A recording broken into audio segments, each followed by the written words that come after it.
Hey, it's me. Welcome to the Bible Project. Today we now look at Jacob and Esau and see what we can learn from their story. Isaac and Rebekah were an elderly married couple who had been unable to have children until God miraculously granted them a set of twin boys. Even in the womb, the boys struggled with each other so much that Rebekah exclaimed, "If only I could be delivered from this, why should I nurse the one who is to be the tormentor?"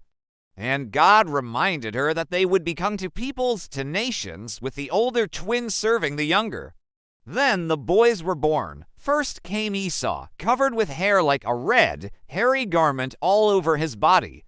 And then Jacob followed closely behind, grabbing hold of his brother's heel. That's why Jacob's name means he grasps the heel or supplants. As they grew up, the boys grew into men with very different personalities. Esau became a skillful hunter, a man of the outdoors, while Jacob was more quiet and stayed among the tents like his mother. Isaac, who was a hunter himself, loved being outdoors, so he naturally favored Esau because he enjoyed hunting and spending time outside just like his son. But Rebekah loved Jacob more because he stayed close to home and reminded her of her. One day, Esau came in from the field and found that Jacob had made a big pot of stew. He was so hungry, but tired from his day's work, he didn't feel like cooking for himself. So he asked Jacob, "Let me buy your birthright for a bowl of that stew right now." Now, Jacob knew that when it came to their parents, especially their father Isaac, the firstborn son got a double portion of everything, including blessings. Jacob also knew that he was the younger twin.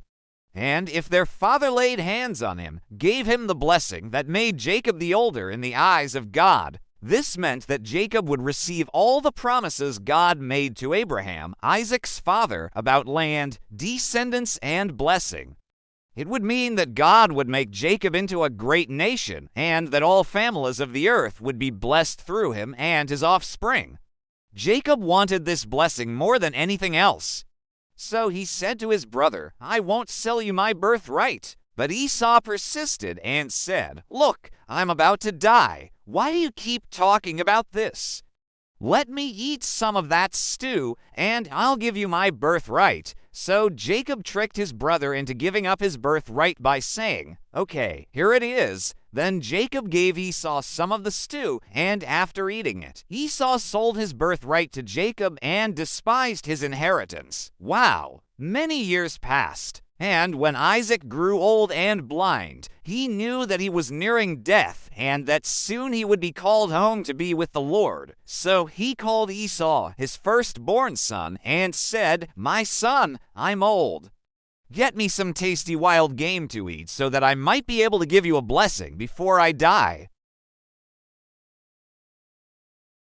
Rebekah overheard her husband calling Esau and immediately went to her son Jacob and told him, "I heard your father say that he wants some game to eat.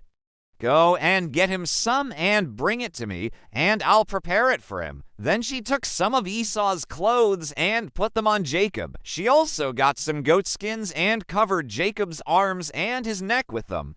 After that, she took the food to Isaac. When Isaac smelled the aroma rising from the pot, he said, "Bring it near me so that I may taste it." And Isaac ate the food, drank some wine, and everything seemed fine.